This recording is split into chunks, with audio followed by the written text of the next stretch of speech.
అష్టాదశ శక్తిపీఠాలు 18, సిద్ధపీఠాలతో కలిపి మొత్తం 108 పీఠాలున్నాయి. లంకాయాం శాంకరీదేవి కామాక్షి కంచి కాపురే, ప్రద్యుమ్నే శృంఖలాదేవి చాముండి క్రౌంచపట్టని, అలంపురి జోగులాంబ, శ్రీశైలే భ్రమరాంబిక, కోల్హాపురే మహాలక్ష్మి మహూర్యే ఏక వీరిక, ఉజ్జయిన్యాం మహంకాళి పీఠికాయం పురుహూతిక, ఓఢ్యాయం గిరిజాదేవి మాణిక్యా దక్ష వాటికి, హరిక్షేత్ర కామరూప, ప్రయాగే మాధవేశ్వరి, జ్వాలాయాం వైష్ణవీదేవి గయా మాంగళ్య గౌరిక, వారణాస్యాం విశాలాక్షి కాశ్మీరేతు సరస్వతి.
ఆదిశంకరుల శ్లోకం ఈ పీఠంతోనే ప్రారంభమవుతుంది.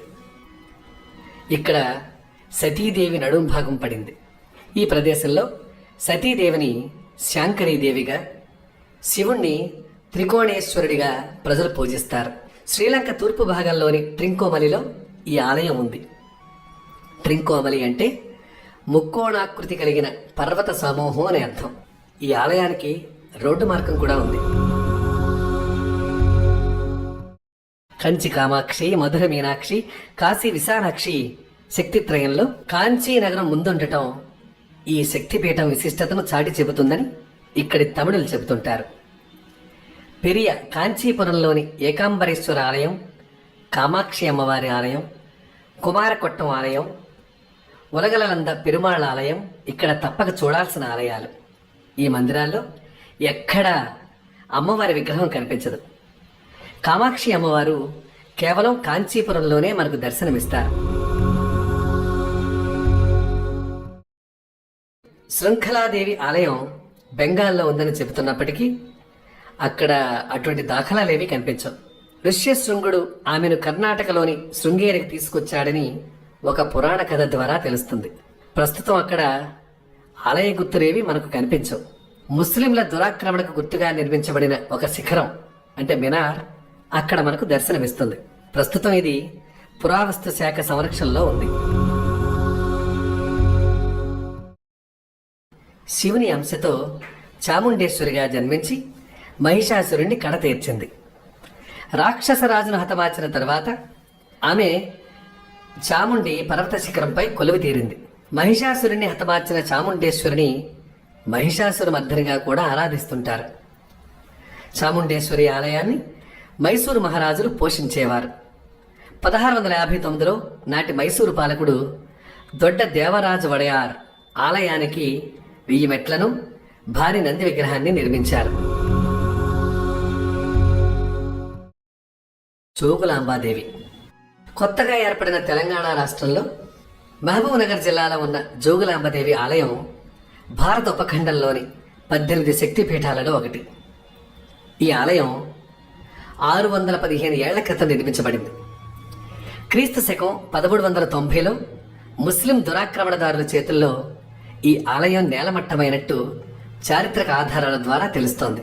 స్థానికులు దురాక్రమణదారులను తీవ్ర స్థాయిలో ప్రతిఘటించి అనేక మందిని మట్టు పెట్టారని, అమ్మవారి విగ్రహాన్ని ఇక్కడికి సమీపంలోని బాలబ్రహ్మేశ్వర ఆలయానికి తరలించారని తెలుస్తోంది.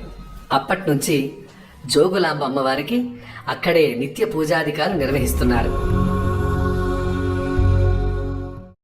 శ్రీశైలంలో ఉన్న భ్రమరాంబాదేవి ఆంధ్రప్రదేశ్ రాష్ట్రం.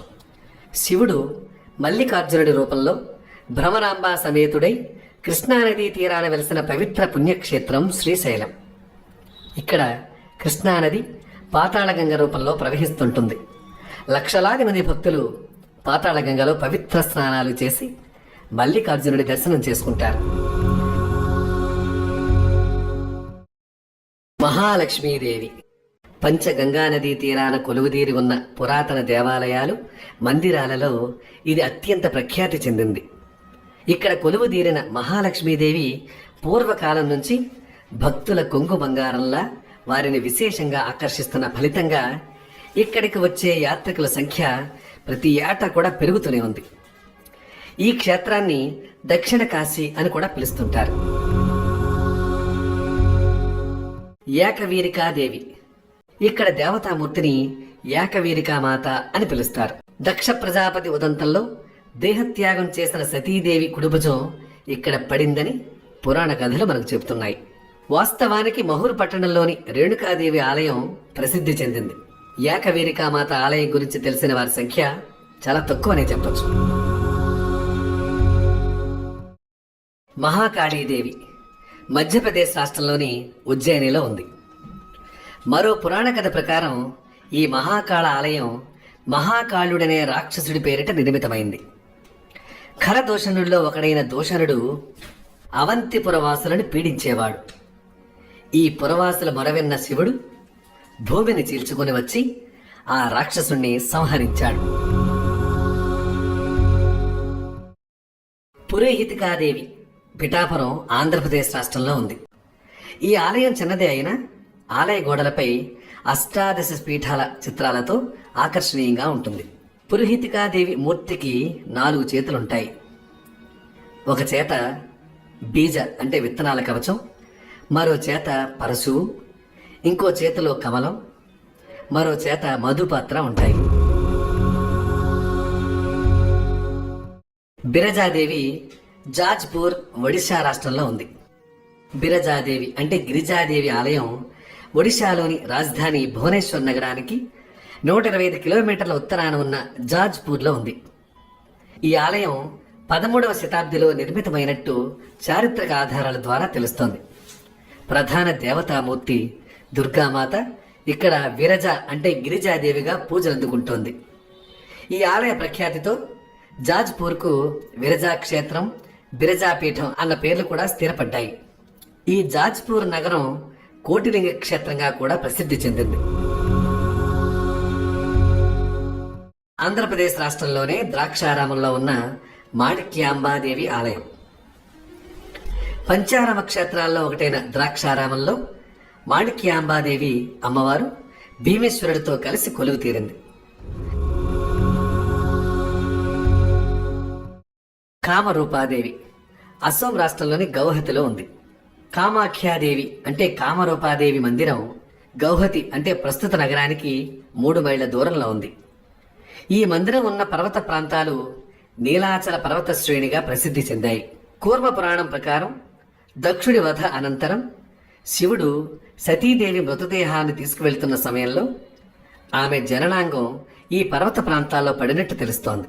శివలింగాకారంలో ఉన్న ఈ పర్వతంపై సతీదేవి జననాంగం పడటంతో అది నీలి రంగులోకి మారిందని, అప్పటి నుంచి ఇది నీలాచల పర్వతంగా ప్రసిద్ధి చెందిందని క్షేత్ర పురాణం ద్వారా తెలుస్తోంది. మాధవేశ్వరీదేవి ఉత్తరప్రదేశ్లోని ప్రయాగలో ఉంది. ప్రయాగలోని మాధవేశ్వరి ఆలయం అష్టాదశ శక్తిపీఠాలలో ఒకటి.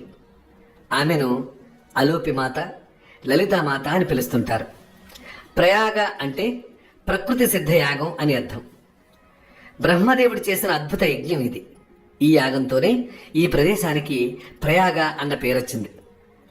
సప్తమోక్ష పురాలలో ఇది ఒకటి. దీనిని తీర్థరాజం అని కూడా పిలుస్తారు. ఇక్కడ మరో ప్రధాన ఆకర్షణ త్రివేణి సంగమం. గంగా, యమున, సరస్వతీ నదులు ఇక్కడ సంగమిస్తాయి. దేనికదే అత్యంత ప్రాధాన్యతను సంతరించుకున్న పుణ్య నదుల సంగమ స్థలం కావటంతో ఇది అత్యంత పవిత్ర ప్రదేశంగా మారింది. వైష్ణవీదేవి జ్వాలాముఖి ప్రాంతంలో ఉంది, హిమాచల్ ప్రదేశ్ రాష్ట్రంలో. వైష్ణవీదేవి అమ్మవారు ఇక్కడ శక్తి స్వరూపిణి జ్వాలాదేవిగా వెలిసింది. హిమాచల్ ప్రదేశ్లోని కాంగ్రాకు 34 కిలోమీటర్ల దూరంలో ఉన్న ఈ ఆలయాన్ని రాజా భూమిచంద్ కటోచ్ నిర్మించారు. జ్వాలాదేవిని జ్వాలాముఖిగా కూడా పిలుస్తుంటారు. సిమ్లా నుంచి ధర్మశాలకు వెళ్లే రోడ్డులో ఉన్న ఈ ఆలయం ఉన్న ప్రదేశాన్ని కూడా జ్వాలాముఖి పేరుతోనే పిలుస్తుండటం విశేషం. ఈ ఆలయానికి ప్రతి ఏటా లక్షలాది మంది భక్తులు వస్తుంటారు. సర్వమంగళాదేవి, గయా, బీహార్ రాష్ట్రం. బీహార్ రాష్ట్రంలోని గయలో ఉన్న ఈ మంగళగౌరీదేవి ఆలయ ప్రస్తావన మనకు పద్మపురాణం, వాయుపురాణం, అగ్ని పురాణం వంటి గ్రంథాల్లో కనిపిస్తుంది. ప్రస్తుత ఆలయం క్రీస్తు శకం 1459 ప్రాంతాల నాటిది. మహిళలు తమ మాంగళ్య రక్షణ కోసం ప్రధానంగా ఇక్కడి మంగళి గౌరీ మాతను అర్చిస్తారు. సతీదేవి దేహంలోని ఛాతీ భాగం ఇక్కడ పడిందని పురాణాలు చెబుతున్నాయి. వాస్తవానికి ఈ ఆలయం ఉపశక్తి పీఠమే అయినప్పటికీ మంగళగౌరీ మాతను అష్టాదశ శక్తి స్వరూపాలలో ఒకటిగానే ప్రజలు పూజిస్తారు. ఈ ఆలయంలో అమ్మవారి చనుకట్టు ఛాతీ రూపంలో పూజలు అందుకుంటుంది. విశాలాక్షీదేవి, వారణాసి, ఉత్తరప్రదేశ్. విశాలాక్షి విఖ్యాత వారణాస్యాం శివపార్శ్వే నిరతాన్న ప్రదాత్రీ చ నిర్భాగ్య జ్ఞానతోషిణి. సతీదేవి కర్ణాభరణం పడిన ప్రాంతం వారణాసి. అందువల్లే ఇక్కడి అమ్మవారు మణికర్ణి పేరుతో ప్రసిద్ధి చెందింది. ప్రళయానంతర కాలంలో కూడా ఈ వారణాసి చెక్కు చెదరకుండా నిలిచిందని పురాణ గాథలు మనకు చెబుతున్నాయి. అమ్మవారి ఆలయం ఉన్న ప్రాంతం కూడా మణికర్ణికగానే పిలువబడుతోంది. అమ్మవారు మాత్రం విశాలాక్షి మాతగా, శివుడు కాలభైరవుడిగా పూజలు అందుకుంటున్నారు. ఇక్కడ పడింది కేవలం కర్ణకుండలం మాత్రమే తప్ప శరీర భాగం కాదని కొందరు పండితులు భావిస్తుంటారు. సరస్వతీదేవి జమ్మూ కాశ్మీర్లో ఉన్నటువంటి బందీపూర్ ప్రాంతంలో ఉంది. ఇది కాశ్మీరీలకు అత్యంత కీలకమైన ఆలయం. కాశ్మీరీ భాషకు దేవనాగరి లిపిని పోలి ఉండే శారద లిపి ఇక్కడి నుంచే పుట్టిందని కల్హనుడు తన రాజతరంగిణి గ్రంథంలో పేర్కొన్నాడు. దేశవ్యాప్తంగా ఉన్న దుర్గా శివభక్తులు ఈ ఆలయానికి తరలి వస్తుంటారు. జమ్మూ కాశ్మీర్ రాజధాని శ్రీనగర్కు 80 కిలోమీటర్ల ఉత్తరాన ఉన్న బందీపూర్కు సమీపంలో ఈ ఆలయం ఉంది. ఈ ఆలయం ద్వారా కాశ్మీర్కు శారదాపీఠం అన్న పేరు వచ్చింది.